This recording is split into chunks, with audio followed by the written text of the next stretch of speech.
Assalamualaikum warahmatullahi wabarakatuh. Kenalkan, nama saya Yubanisa Aji. Di sini saya akan menjelaskan tentang 5 teori belajar menurut para ahli.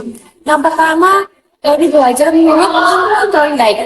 Teori ini berfokus pada pembentukan hubungan atau koneksi antara stimulus dan respon. Sederhananya, kita belajar dengan menghubungkan suatu tindakan respon dengan suatu keadaan atau rencana stimulus. Thorndike percaya bahwa belajar adalah proses trial and error, di mana kita mencoba berbagai cara hingga menemukan cara yang paling efektif untuk mencapai tujuan. Nah, contoh eksperimen yang dipakai Thorndike untuk membuktikan teorinya yaitu dengan Thorndike terkenal dengan eksperimennya menggunakan kucing dalam kotak puzzle. Jadi kucing ditempatkan dalam kotak yang memiliki mekanisme tertentu untuk dibuka. Misalnya dengan menarik tuas atau menekan tombol. Stimulus kucing berada dalam kotak atau situasi tidak menyenangkan.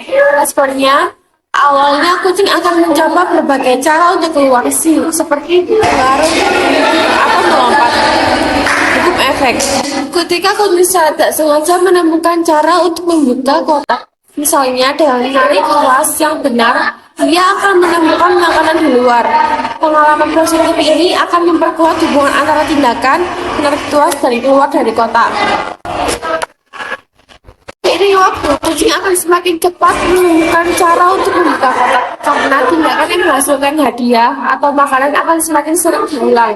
Intinya, kucing belajar menghubungkan tindakan tertentu atau menarik tuas dengan hasil yang diinginkan atau keluar dari mendapatkan makanan. Hubungan ini semakin kuat seiring pengulangan. Contoh penerapan dalam kehidupan sehari-harinya. 1. Pelatihan hewan. Prinsip ini digunakan untuk melatih kucing, anjing, atau hewan lainnya. Ketika hewan melakukan tindakan yang diinginkan, mereka diberi hadiah. 2. Pembelajaran anak. Anak-anak belajar berjalan dengan mencoba berdiri dan berjalan meskipun sering jatuh. Pengalaman belajar berdiri dan berjalan akan memperkuat perilaku tersebut. 3. Pembelajaran di sekolah. Guru memberikan hadiah atau pujian ketika siswa menjawab pertanyaan dengan benar. Hal ini akan mendorong siswa untuk terus berusaha.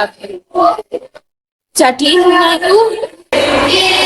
teori ini tuh menjelaskan bahwa belajar adalah proses pembentukan hubungan antara stimulus dan respon. Melalui percobaan dan kesalahan, kita akan belajar tindakan mana yang menghasilkan hasil yang diinginkan. Baik, yang kedua yaitu teori belajar Pavlov atau pengkondisian klasik. Teori belajar Pavlov yang lebih dikenal sebagai pengkondisian klasik adalah sebuah konsep dalam psikologi yang menjelaskan bagaimana kita belajar melalui sebuah asosiasi antara dua stimulus. Teori ini dikembangkan oleh Ivan Pavlov, seorang ahli fisiologi asal Rusia, melalui eksperimennya dengan anjing. Jadi sederhananya bayangkan kita menghubungkan dua hal yang awalnya tidak berhubungan. Lalu seiring waktu kita mulai mengaitkan keduanya. Itulah inti dari pengkondisian klasik. Nah, contoh eksperimen yaitu di sini Pavlov menggunakan eksperimen anjing. Dalam percobaannya, Pavlov memberikan daging pada anjing. Secara alami, anjing akan mengeluarkan air liur sebagai respon terhadap makanan, atau disebut refleks alami. Respon tak terkondisi. Air liur yang keluar sebagai respon terhadap makanan adalah respon yang tak terkondisi. Nah, Pavlov menyembunyikan bel sebelum memberikan daging. Awalnya, bunyi bel tak memicu produksi air liur. Pavlov mengulangi langkah 2 dan 3 beberapa kali, yaitu menyembunyikan bel lalu memberikan daging. Nah, setelah beberapa kali pengulangan, anjing mulai mengenalkan bunyi bel dengan makanan. Akhirnya, hanya dengan mendengar bunyi bel, anjing akan mengeluarkan liur. Nah, setelah pengalaman dari perubahan, bunyi bel yang awalnya netral kini menjadi stimulus bersyarat karena tolong dikaitkan dengan makanan. Artinya yang keluar sebagai respon terhadap bunyi bel adalah respon bersyarat.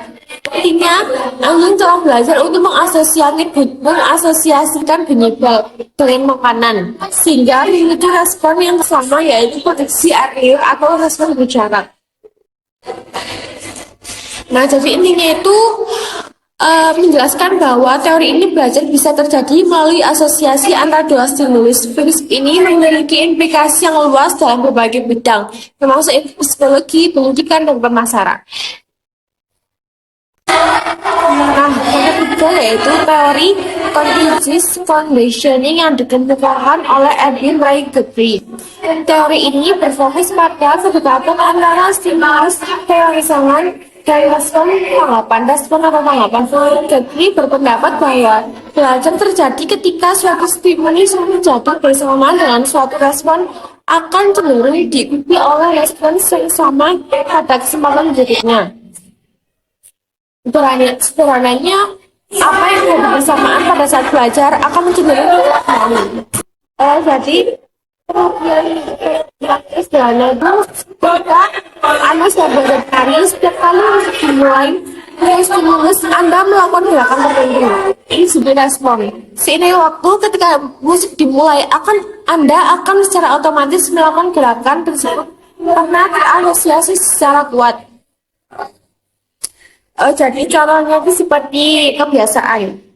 Kebiasaan seperti menggosok gigi setelah bangun tidur atau mencuci tangan sebelum makan terbentuk karena pengulangan yang terus-menerus. Stimulus atau bangun tidur, lihat makanan, secara otomatis memiliki respon. Saya kasih contoh lagi seperti fobia. Fobia terhadap kegelapan bisa terbentuk ketika seseorang mengalami pengalaman menakutkan di tempat gelap. Stimulus atau kegelapan ini kemudian dikaitkan dengan respon ketakutan. Nah, jadi kesimpulannya teori ini tuh memberikan pemahaman yang baik tentang bagaimana kita belajar melalui asosiasi antara stimulus dan respon. Meskipun teori ini memiliki keterbatasan, prinsip-prinsipnya masih relevan dan dapat diterapkan dalam berbagai konteks pembelajaran.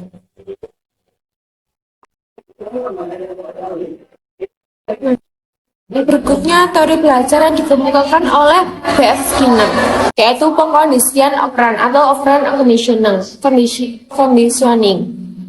Teori ini berfokus pada bagaimana perilaku seseorang dapat diubah atau dibentuk melalui konsekuensi dari perilaku tersebut.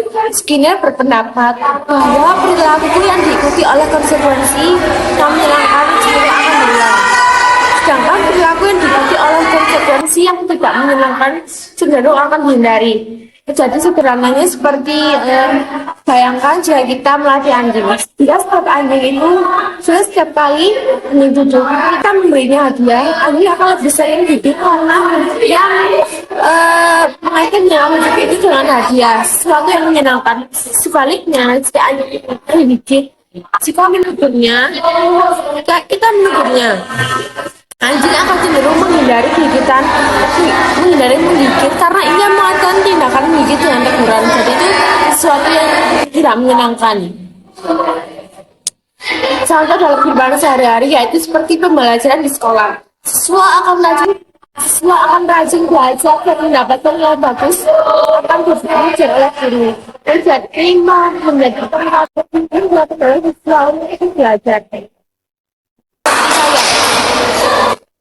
Jika gurunya itu jika siswanya lagi belajar, jadi gurunya itu dapat memberikan pujian terhadap siswa tersebut. Nah, pujian ini tuh termasuk pengaruh positif yang mendorong siswa untuk terus belajar. Konsep utama itu penguatan positif, memberikan sesuatu yang menyenangkan setelah perilaku terjadi untuk meningkatkan kemungkinan perilaku tersebut terulang.